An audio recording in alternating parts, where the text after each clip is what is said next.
Hai semua, gimana kabar kalian? Semoga selalu dalam keadaan baik. Jadi teman-teman ketemu lagi di segmen analisa kripto di mana kita kali ini akan membahas project kripto ya, ataupun project token yang namanya adalah Leverfi atau Liverfi. Jadi ini di request oleh salah satu viewers di channel ini, itu dari @ranta_soft_mursal. Semoga nggak salah sebut, katanya minta dibahas untuk Liverfi. Teman-teman, ini adalah Liverfi kalau kita cek dia di CoinMarketCap. Sementara sih harganya ada di kisaran 26,98 rupiah. Jadi ini adalah salah satu project yang mana bisa dibilang ini adalah project DeFi ya, Decentralized Finance. Jadi dia menyediakan DEX atau Decentralized Exchange dengan nama RAMFi. RAM DeFi. Jadi ini aku sudah sempat buka untuk platformnya. Jadi di sini kita bisa melakukan perdagangan kripto.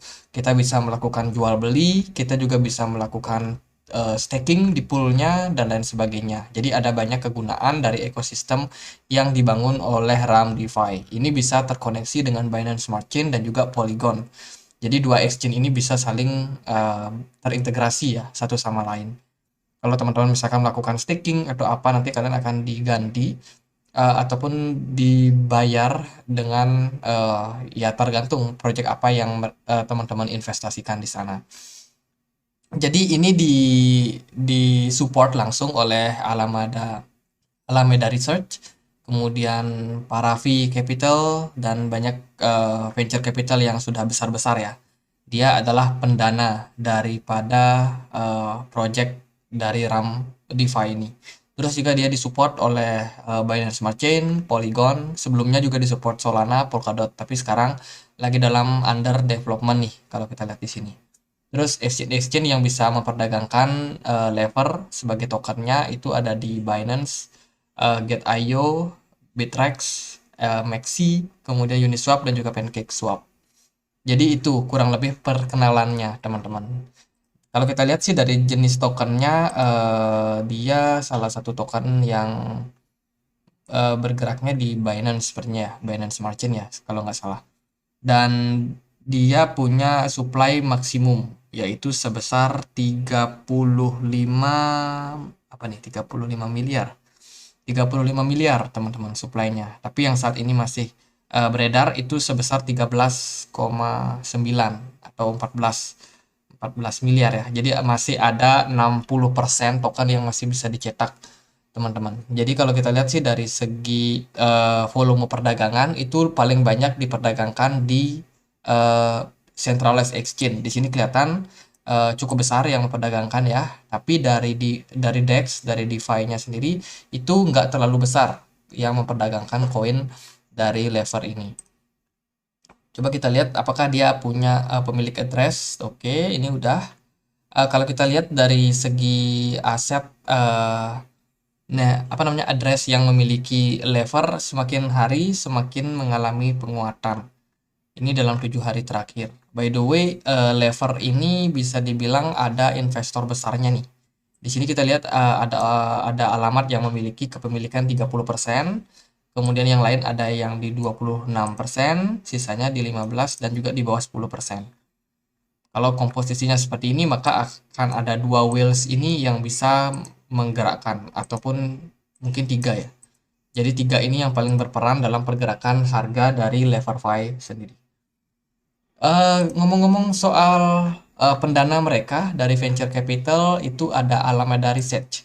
Teman-teman kalau ngikutin berita-berita yang beredar belakangan, kita tahu ya Alameda Research ini adalah sebuah perusahaan yang turut mendanai project dari FTX.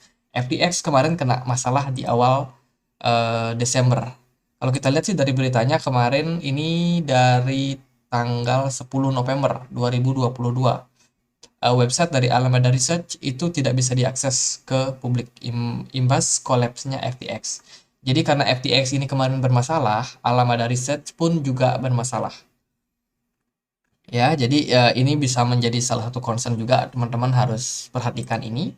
Dia adalah salah satu investor di project daripada Leverfi ini, which is kalau Alameda Research bermasalah, Artinya ini akan mengganggu yang namanya kepercayaan para investor yang sudah ada di sini. Jadi perusahaan-perusahaan ini akan tergerus juga nih untuk kepercayaan mereka.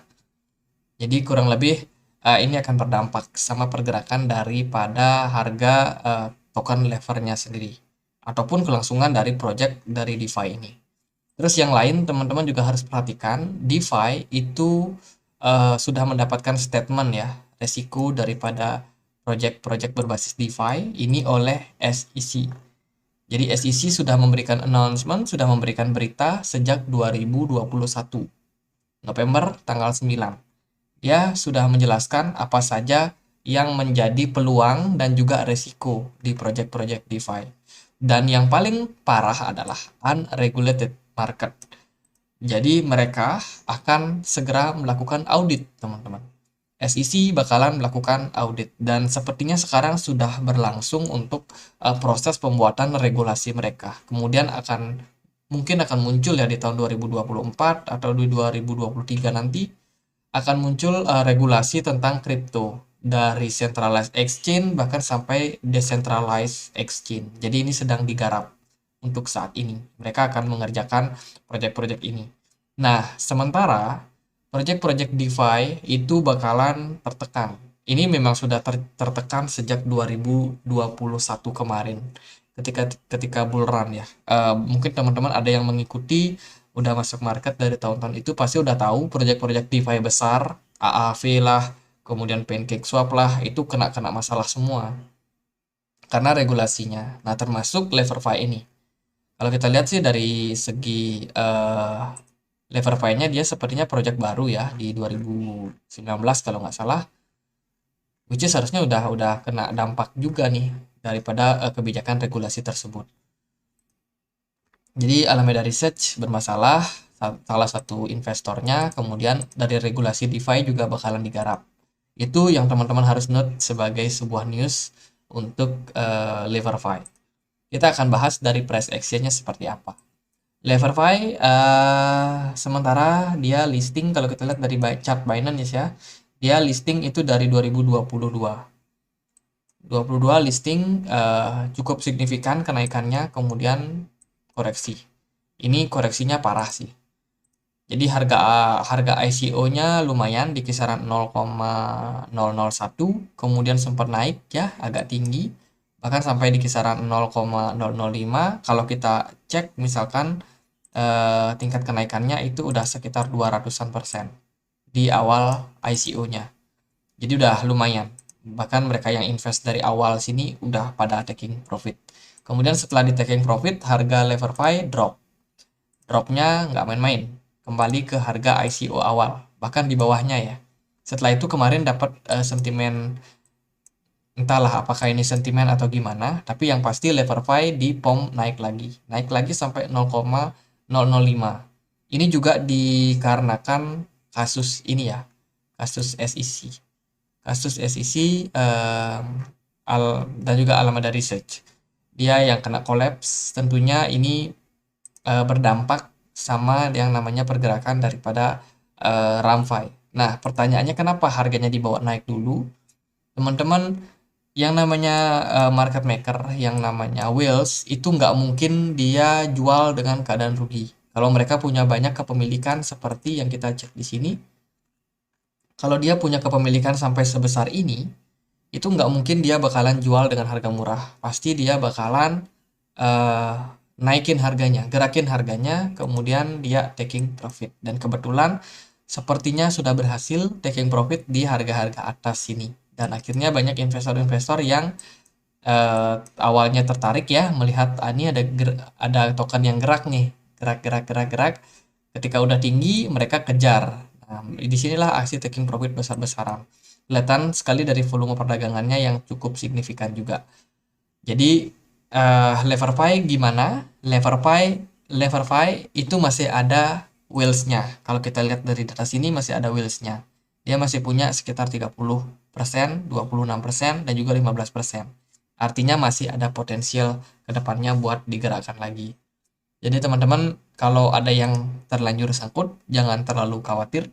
Sabar aja, semoga Ini doa ya, semoga nanti Leverpay bakalan balik naik lagi. Lalu gimana sih untuk pergerakan harganya saat ini?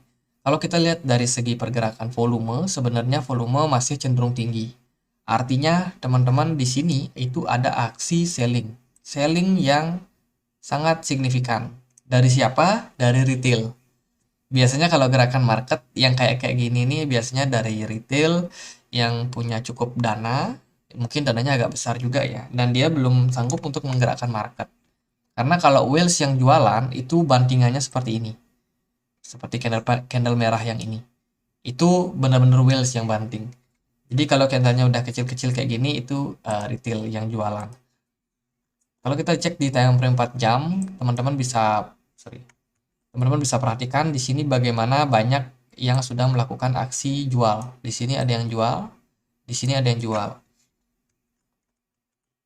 Jadi memang berita daripada Alameda ini nggak bisa dianggap remeh, teman-teman. Kasus dari SBF ini sudah mencederai banyak sekali investor, terutama mereka yang ada nyimpen dana mereka di exchange, dipakai trading ya, di FTX. Sekarang udah kena kasus. Kita belum move on daripada kasus Terra Luna, sekarang udah ada kasus yang baru. Jadi benar-benar mencederai banyak investor, kepercayaan investor. Bagaimana dengan Ramfai? Ya tentu saja dia juga terdampak, teman-teman. Meskipun kemarin waktu kasusnya FTX ini banyak orang yang katanya pindah ke decentralized exchange. Tapi saat ini kondisi market cenderung lesu. Karena mungkin ya memang banyak orang yang pindah dari centralized ke decentralized. Tapi itu juga nggak akan menolong untuk jangka panjang. Sepertinya memang kondisi market bakalan tetap seperti ini, seperti ini dulu, masih dalam kondisi yang lesu dengan volume perdagangan yang tidak terlalu baik, baik yang centralized ataupun yang decentralized. Nah, kalau hal tersebut yang terjadi, maka sangat wajar kalau kita melihat daripada pergerakan yang seperti ini, penurunan yang cukup signifikan. Ya, jadi teman-teman bisa perhatikan bagaimana candle-candlenya kecil-kecil semua ya, kecil-kecil semua. Ini karena retailnya pada jualan. Karena kalau whales itu udah jualan di atas. Ketika orang-orang FOMO di sini, mereka udah jualan. Jadi sayang sekali kalau ada teman-teman yang sangkut, berarti kalian harus lebih sabar lagi menunggu ya. Oke, kita akan bahas seperti apa kondisinya saat ini. Kalau kita perhatikan di sini ada beberapa level support yang menarik untuk kita lihat. Yaitu di sini di harga-harga saat ini ya, di kisaran 0 berapa nih? 0,0017. Itu adalah level support yang bisa saja menjadi pertahanan untuk level saat ini. Karena kalau kita perhatikan di level tersebut ada pernah terjadi posisi sideways yang lama di sini. Kemudian ketika dia drop pun di sini menjadi level support baru ya, dan sempat bounce back. Bahkan bounce backnya ngetes level tersebut lagi. Baru kemudian dia drop. Dan di sini ketika dia naik, turun, naik, waktu dia turun di sini dia ketahan lagi di level tersebut. Artinya adalah level 0,017 itu merupakan level yang cukup kuat dan juga bisa kita pertimbangkan sebagai area level support. Artinya apa? Nah, teman-teman, ini balik lagi sama trading plan teman-teman sendiri. By the way, yang jualan saat ini itu banyak yang retail, teman-teman. Ini udah terjadi penurunan cukup signifikan. Nah, pertanyaannya adalah apakah whales bakalan mau melakukan akumulasi di harga saat ini? Karena kan kita tahu ini harga support ya. Sebelumnya kita cukup lama sideways di level tersebut, akumulasi, kemudian harganya naik di sini, terus teman-teman bisa lihat drop ya, drop turun dan kembali ke harga-harga tersebut. Pertanyaannya adalah apakah Leverpay bakalan dipompa naik lagi? Yang nggak usah tinggi-tinggi deh, mungkin bisa sampai sini, sampai 0,02 kira-kira. Jadi itu aku dapat dari sini. Kalau kita cek di sini juga pernah terjadi level resistance ya ataupun level support ya, beberapa kali sempat ketahan di level-level tersebut, ada aksi jual. Dan kalau memang hal tersebut terjadi, maka ini adalah titik exit buat teman-teman yang sangkut. Entah itu teman-teman sangkutnya beli di sini atau di sini. Nah, tempat exitnya di kisaran 0,002. Kalau ya, ini kalau lever itu bisa naik teman-teman, ngebounce lagi. Berarti kalau hal tersebut maka potensi kenaikannya ya sebesar 35%. Setelah dia naik kemana arahnya ya pasti turun, nggak bakalan di bawah naik tinggi-tinggi. Nah, teman-teman juga boleh aktifin indikator loken. Ini indikator loken yang di bawah ini. Di sini kita bisa tahu apakah ada smart money atau enggak. Kalau kita perhatikan di sini yang warna biru ini adalah smart money alias market maker-nya. Jadi kalau kita lihat dari data sini kita bisa tahu nih, wah market maker-nya terakhir di sini. Jadi di sini market maker udah jualan dan sekarang mereka udah bisa dibilang nggak gerakin harga lagi. Jadi di sini mereka paling banyak melakukan transaksi teman-teman. Jadi ketika harganya kemarin paling tinggi ya. Jadi market maker udah jualan, sekarang sisanya retail yang pada nyangkut. Jadi kejam banget sih sebenarnya nih market maker. Ya, by the way itu informasi yang bisa teman-teman perhatikan. Jadi teman-teman bisa perhatikan di level area ini. Kalau 1-2 hari ke depan lever naik, jangan kaget. Kalau dia bisa naik sampai kisaran 0,002, jual aja teman-teman. Jangan terlalu berharap dia bakalan naik lebih tinggi. Jadi ya gitu aja mungkin untuk outlook dari lever saat ini ya. Jadi itu peluang potensi kenaikannya, tapi kalau let's say dia nggak berhasil untuk mempertahankan level support ini, maka potensinya bisa turun. Turun cukup dalam mungkin sampai kisaran 0,001. Itu kemungkinan terburuk teman-teman. Jadi ya so far karena masih ada panic selling, kita nggak tahu apakah situasi ini akan dimanfaatkan para whales atau justru dibiarkan aja retailnya rugi ya, ataupun melakukan penjualan dengan keadaan rugi atau cut loss lah bisa dibilang. Jadi itu semuanya tergantung whales karena memang ini project yang cenderung bisa dibilang volumenya nggak terlalu besar ya. Jadi gitu aja. Semoga teman-teman bisa dapat manfaat dari video ini. Kalau kalian punya koin lain untuk dibahas, bisa langsung tulis di kolom komentar aja. Next time kita akan coba untuk ulas. Oke, sekian aja dan akhir kata saya Andre. Makasih.